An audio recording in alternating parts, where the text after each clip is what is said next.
Hello பச்சா, நமஸ்கார். Okay, இன்றைக்கி நம்ம என்ன பார்க்க போகிறோம்னா, ராஷ்டிர பாஷையிலேருந்து, அதாவது ஜீவனி, அதாவது என்ன சொல்கிறது, பயோகிராஃபி. யாரோட பயோகிராஃபி பார்க்க போகிறோன்னா, நேதாஜி. நேதாஜி சுபாஷ் சந்திர போஸ். அதாவது நேதா அப்படின்னா லீடர். அப்போ ஒரே ஒருத்தர் தான் நேதா. அது யாருன்னா நேதாஜி சுபாஷ் சந்திர போஸ். ஏன்னா அவரை மட்டும் தான் எல்லோரும் நேதாஜி நேதாஜின்னு பிரியமாக கூப்பிட்றாங்க. எப்படி பாபுஜி அப்படின்னு காந்தியை கூப்பிட்றாங்களோ அது மாதிரி நேதாஜின்னு சொல்லிட்டு இவர் தான் கூப்பிட்றாங்க. நேதா அப்படின்னா லீடர். அப்போது லீடர்னா அது யாருன்னா ஒன் அண்ட் ஒன்லி அது நேதாஜி சுபாஷ் சந்திர போஸ் தான். ஓகே, அப்போது சுபாஷ் சந்திர போஸ் வந்து தேஸ்கே மகான் நேதாத்தே, இந்தியாவோட மிகப்பெரிய நேதா. அது யாருன்னா வந்து கிரேட் அப்படின்னு சொல்லுவாங்க லீடர். அது வந்து நம்ம சுபாஷ் சந்திர போஸ். அப்போ உன்கா व्यक्तित्व வந்து ஓஜஸ்வி அவர் வீரத்தா பூர்ணரா. அவரோட व्यक्तित्वன்னா அவரோட எப்படிப்பட்ட ஹியூமன் அப்படின்னா, ஓஜஸ்வி அவர் வீரத்தா. எப்பவுமே ரொம்ப பாசிட்டிவ் ஆட்டிடியூடோடு இருப்பார். அதே சமயத்தில் ரொம்ப தைரியமாக இருப்பார், போல்டாக இருப்பார். வே அந்நியாய் அவர் அத்தியாச்சார் கோ கிசி பி ஸ்திதி மே நஹி மான்தே தே. அந்நியாயம்னா அநியாயம், அதெல்லாம் அவர் எப்பயும் எந்த ஒரு அத்தியாச்சாரம்னா இந்த ஜனங்களுக்கு தீங்கு விளைவிக்கிறது, அதெல்லாம் வந்து கிசி பி ஸ்திதியுமே நஹி மான்தே தே. எந்த ஒரு கண்டிஷன்லையும் அவர் வந்து அதை ஒத்துக்க மாட்டார். அதை எதிர்த்து போராடுவார். தேஷ்கி தாஸ்தா உன்கே லியே வந்து அசஹாய் தி. அப்போது தேஸ்கி தாஸ்தா அப்படின்னா என்னது, இந்தியாவோட அந்த சிச்சுவேஷன் அந்த டைமில் ஸ்லேவரியில் இருந்தாங்க இல்லையா, அது வந்து உன்கேலியே அசஹாய் அப்படின்னா அவரால் சகிக்க முடியல. அவர் இந்தியா வந்து அவர் அடிமை தலையில் சிக்கியிருந்தது இல்லையா, அது வந்து சகிக்க முடியாமல் இருந்தது. தேஷ்கி ஆஜாதிக்கேலியே உன்கா தியாக் அனுபம் அவர் அவர்ணனீய ஹை. அவர் வந்து அனுபம் அப்படின்னா என்னது, அனுபம் அப்படின்னா ஒரு ரொம்ப புதுமையாக இருக்கிறது.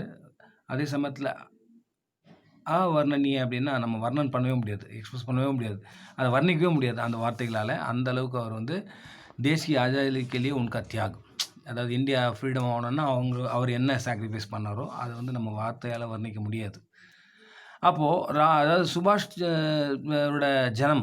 சுபாஷோட ஜனம் வந்து பார்த்திங்கன்னா கட்டக் எங்கே இருக்குது, ஒடிசா. அப்போ வந்து कटक வந்து कटक नगर में 23 जनवरी 1897 को हुआ था. पिताजी வந்து பாபு ஜானகிநாத் போஸ். அவரோட ஃபாதர் வந்து ஜானகிநாத் போஸ் ஏக் பிரசித்த வக்கீல் தே. அவர் ஒரு பாப்புலர் வக்கீலாக இருந்தார். அந்த சமயத்தில் பாலக் சுபாஷ் வந்து மேதாவி அவர் ஸ்வாபிமானி தே. ரொம்ப மேதாவியாக இருந்தார். அதே சமயத்தில் ஸ்வாபிமானி, மேதாவினா ரொம்ப அறிவாளின்னு அர்த்தம், ஸ்வாபிமானினா ரொம்ப செல்ஃப் எக்ஸ்பெக்டோடு இருந்திருக்கார். அப்போ பிதாஜி புத்திரக்கே ஐசிஎஸ் படுவானா சாத்தே. கரெக்ட், இவர் வந்து ஐசிஎஸ் படிச்சிருக்கார். அப்பயே அவர் படுவானா சாத்தேன்னா அவர் ஐசிஎஸ் வந்து Indian civil service, ICS. So இவர் ஐசிஎஸ் ஆஃபீஸர், அதாவது இப்போ ஐஏஎஸ் இருக்கு இல்லையா, ஐஏஎஸ் ஐபிஎஸ்லாம் அந்த மாதிரி ஐசிஎஸ். ஸோ இவர் ஐசிஎஸ் படுவானா இவரை படிக்கணும்னு ஆசைப்பட்டார். லேக்கின் சுபாஷ் வந்து ஐசிஎஸ் படுக்கர் பராயி சர்க்கார் கி நௌக்கரி கர்னா நஹி சாத்தே தே. ஆனால் இவர் வந்து ஐசிஎஸ் பண்ணிவிட்டு அவர்கிட்ட தான் வேலை செய்யணும். யார்கிட்ட, ஃபாரின் அந்த பிரிட்டிஷார்கிட்ட தான் வேலை செய்யணும், கலெக்டராக ஒர்க் பண்ணணும் இல்லையா. அவர் அந்த ஐசிஎஸ் பண்ணிவிட்டு வந்து பராயி அப்படின்னா யாருன்னா அந்த இவங்க தான், அதாவது பிரிட்டிஷ்காரங்க தான் பராயின்னு சொல்கிறாங்க, அதாவது ஃபாரினர்ஸ். அதாவது அப்படின்னா பராயான்னு சொல்லுவாங்க. அப்படின்னா நம்மளுடைய நம்ம ஆள் கிடையாது, அவர் அந்நியன் கிட்ட வந்து அந்நிய சர்க்காரில் வந்து நௌக்கரி, அதாவது வேலை செய்கிறதுக்கு வந்து நஹி சாத்தே தே. அவருக்கு பிடிக்கல, அதை செய்ய விரும்பலை. ஃபிர் பி பிதாஜிக்கு ஆதேஷ் அனுசார் வே இங்கிலாந்து கயே அவர் ஐசிஎஸ் பரீட்சா உத்தீர்ண கி. இருந்தாலும் அப்பா சொல்லிட்டாருன்னு சொல்லிட்டு அவர் என்ன பண்ணியிருக்காரு, இங்கிலாந்து போயிருக்காரு, அங்கே ஐசிஎஸ் பாஸ் பண்ணியிருக்காரு. புரியுதுங்களா, எவ்வளோ பெரிய டஃபஸ்ட்டு ஒரு இருக்கு பாருங்கள். அப்போ சச்சே தேஷ்பக்த் சுபாஷ் ने अपनी अंतरात्मा की पुकार सुनकर ஐசிஎஸ் से इस्तीफा दिया. அதை ரிசைன் பண்ணிடுறார். அதாவது அந்தராத்மா, அவருடைய உள்ளுணர்வு சொல்லல, இன்ட்யூஷன் சொல்ல, அவரோட உள்ளுணர்வு அந்தராத்மான்னு சொல்லிட்டு நம்மளுடைய உள்ளுணர்வு என்ன சொல்லுது, அப்பாவுக்காக அவர் படிச்சிட்டார் ஐசிஎஸ், ஃபஸ்ட் கிளாஸை பாஸ் பண்ணிட்டார். பட் அவர் அந்த சர்வீஸ் பண்ணவே இல்லை. அது வந்து ஸ்தீஃபா தியா அப்படின்னா ரிசைன் பண்ணிடுறார். அவர் பாரத் லவுட்டே, इंडिया திரும்பி வந்துடுறார். और सुभाष चंद्र बोस ने भारत में देश बंधु चित्तरंजन दास के साथ मिलकर सरकार के खिलाफ आंदोलन में भाग लेने लगे. அப்போ வந்து இவரோட யார் கூட ஜாயின் ஆகியிருக்காருன்னா, இவர் சித்தரஞ்சன் தாஸ், அவர் கூட ஜாயின் ஆகி இவர் வந்து வெள்ளையனுக்கு எதிராக, கிலாஃப்னா எதிராக, அவர் ஆந்தோலன்னா ரெவல்யூஷன் அதில் வந்து பாக் लेने लगी பார்ட்டிசிபேட் பண்ணுறாரு. इस वजह से उन्हें कई बार जेल की हवा खानी पड़ी.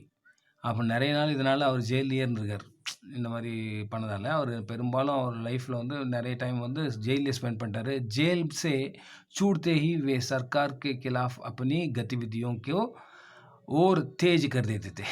எப்போ வந்து ஜெயிலில் ரிலீஸ் ஆகுறாரோ உடனே தன்னோட கத்திவித்தி என்னென்ன அந்த சில்சிலா அந்த வேலை அதை வந்து இன்னும் ஸ்பீட் பண்ணிட்டு வரோம். அவர் தேஜ் कर देते थे. அவர் சுபாஷ் வந்து குஷல் லேखक அவர் பத்திரக்கார் भी थे.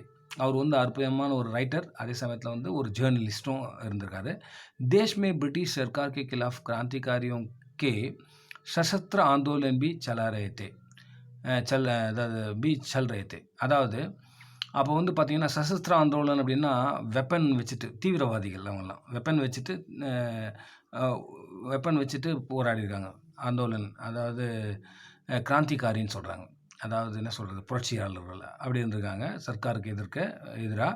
அவர் சுபாஷ் சந்திர போஸ் வந்து இன் ஆந்தோலன் கே சாத் கிசி ரூப் மே சம்பந்த் பனாயே ரக்தே தே. அவர் வந்து அந்த புரட்சியாளர்களுக்கு தான் குழுவோட அவர் நிறைய சம்பந்தம் வச்சுருந்துருக்காரு. இஸ்காரன் சர்க்கார்னே உன்னே கைது கியா. ஸோ புரட்சியாளர்கள் கூட அவர் சம்பந்தம் இருந்ததுனால அவர் அடிக்கடி வந்து பிரிட்டிஷ்காரன் அரெஸ்ட் பண்ணியிருக்கான். अब सुभाष வந்து 1938 और 1939 में कांग्रेस के अध्यक्ष चुने गए.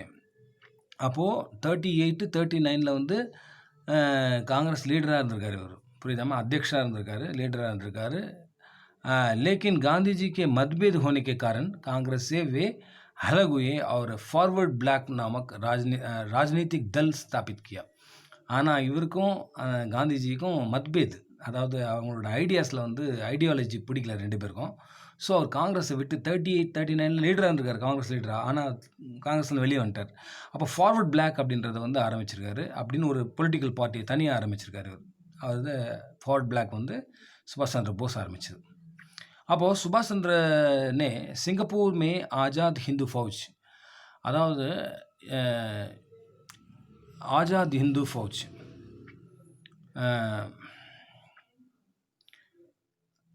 அதாவது அப்படின்ற ஆஜாத் ஹிந்து ஃபௌஜ்ன்ற ஒரு ஆர்மி அதை வந்து இவர் சிங்கப்பூரில் ஆரம்பிச்சிருக்காரு. சங்கட்டன் கியா. அவர் பிரவாசி பாரதியோं से प्राप्त अधिक सहायता से उन्होंने फौज को काफ़ी मजबूत किया. அப்போ அங்கே வந்து நம்ம இந்தியன்ஸ் தான் அங்கே போய் தங்கி இருந்தாங்க இல்லையா, அதாவது நம்மளோட நான் ரெசிடென்ஷியல் இந்தியன் அங்கே ஃபுல்லாக இருந்தவங்கலாம் என்ஆர்ஐ. அவங்கக்கிட்ட நிறைய பல ஃபண்டு கலெக்ட் பண்ணிவிட்டு அவர் என்ன பண்ணியிருக்காருன்னா, அதாவது அந்த ஃபோர்ஸ் அந்த அந்த இது இருக்குல்ல ஆஜாத் ஹிந்து ஃபௌஜ், அதை வந்து அவர் வந்து ரொம்ப மஜ்பூத் பண்ணிட்டார், ரொம்ப ஸ்ட்ராங் பண்ணிட்டார். அதை वे यही नेताजी का नाम से प्रसिद्ध हुए. அந்த இடத்துல தான் அவர் நேதாஜி அப்படின்னு சொல்லிட்டு ரொம்ப ஃபேமஸ் ஆகிட்டார். நேதாஜி ने आज़ाद हिंद सरकार की भी स्थापना की. ஆஜாத் ஹிந்து சர்க்கார்னு ஒரு சர்க்காரே ஆரம்பிச்சிட்டார் அவர், கவர்மெண்ட்டே ஆரம்பித்து. அதாவது उनका नारा था जय हिंद. उन्होंने कहा कि तुम मुझे खून दो मैं तुम्हें आज़ादी दूंगा. அவர் தான் இந்த நாரா, அதாவது என்ன சொல்கிறது முழக்கம் சொல்கிறாங்கல்ல ஜெய் ஹிந்த், அதை வந்து அவர் பாப்புலர் பண்ணது அவர் தான். அதே சமயத்தில் இன்னொரு வேர்டிங் அவருக்கு ரொம்ப ஃபேமஸ் வந்து, அதாவது தும் முஜே கூன் தோ மை துமே ஆஜாதி தூங்க, நீ எனக்கு ரத்தத்தை கொடு நான் உனக்கு வந்து விடுதலை கொடுக்குறேன் அப்படின்னு சொல்கிறது. இது வந்து ரொம்ப பெரிய ஒரு பாப்புலர் நாரா. அதை இது போஸோடது. அப்போது 18 ஆகஸ்ட் 1945 வந்து கட்டி ஏக் ஹவாய் துர்கட்டனா, அதை ஏரோப்ளேன் ஆக்சிடென்ட் வந்து பிளேன் கிராஷ் நடந்தது. அதில் வந்து வீர் அதாவது ஜோதி ஹமேஷா கேலியவோ புஜ்கை. அவர் வீர் ஜோதி, அவர் வந்து ஒரு வீர ஜோதி அப்படின்னு சொல்கிறாங்க, இல்லை விளக்கு. அது வந்து ஹமேஷா கேலி புஜ்கைன்னா அது பெர்மனெண்ட்டாக அணிஞ்சு போச்சு அப்படின்ற மாதிரி. அதாவது அவர் இறந்துட்டார் 1945 ஆகஸ்ட் 18 வந்து ஒரு பிளேன் கிராஷில் அவர் இறந்துட்டார். அது வந்து ஆக்சுவலாக அது வந்து இறந்தாரா என்னன்னே தெரியல, இறந்துட்டா டிக்ளேர் பண்ணிட்டான் ஃபாரினர். அப்போது உஸ் மகான் தேஷ்பக்துக்கோ स्वतंत्रता सेनानी को सेनापति को और अनुपम त्यागी को देश कभी नहीं भूलेगा. இதெல்லாம் அவர்களோட டைட்டில்ஸ் பாருங்கள் எவ்வளோ பாரு. தேஷ்பக்தர் அவர், தேசத்தை அதாவது சுதந்திர சேனானி அவர், சேனாபதி அவர், அனுப்பம் தியாகி அவர். இவ்வளோ விஷயம் இருக்குது அவர்கிட்ட. அப்போது வந்து தேஷ் கபி நெய் பூலேகா. ஐசே ஆத்மி கபி தேஷ் பூல்தா है क्या? யாராவது மறக்க முடியுமா? இன்னைக்கு கூட நம்ம மறக்கிறதில்ல. ஸோ நம்ம மறக்கவே முடியாது அவர்.